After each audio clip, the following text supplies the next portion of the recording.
Bienvenue à Brancher en 5, votre aperçu rapide de la science, de la technologie et de la culture numérique. On se branche.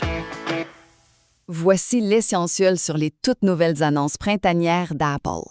En ce 2 mars 2026, Apple vient tout juste de dévoiler de nouvelles versions vraiment plus puissantes de l'iPhone 17e puis de l'iPad Air, prouvant qu'ils veulent carrément dominer le marché, mais sans faire grimper les prix.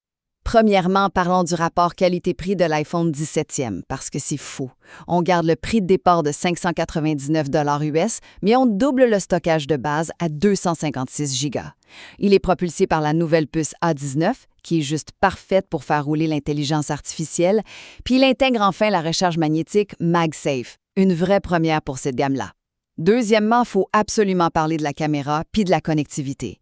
On a une caméra fusion de 48 mégapixels qui agit littéralement comme deux objectifs en un, avec un téléobjectif 2X de qualité optique.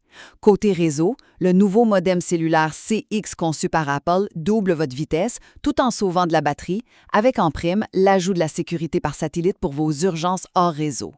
Troisièmement, la fameuse mise à jour de l'iPad Air. Toujours offert en 11 et 13 pouces à partir de 599 US, il garde le même design, mais passe à la surpuissante puce M4, le rendant 30% plus rapide, un vrai game changer.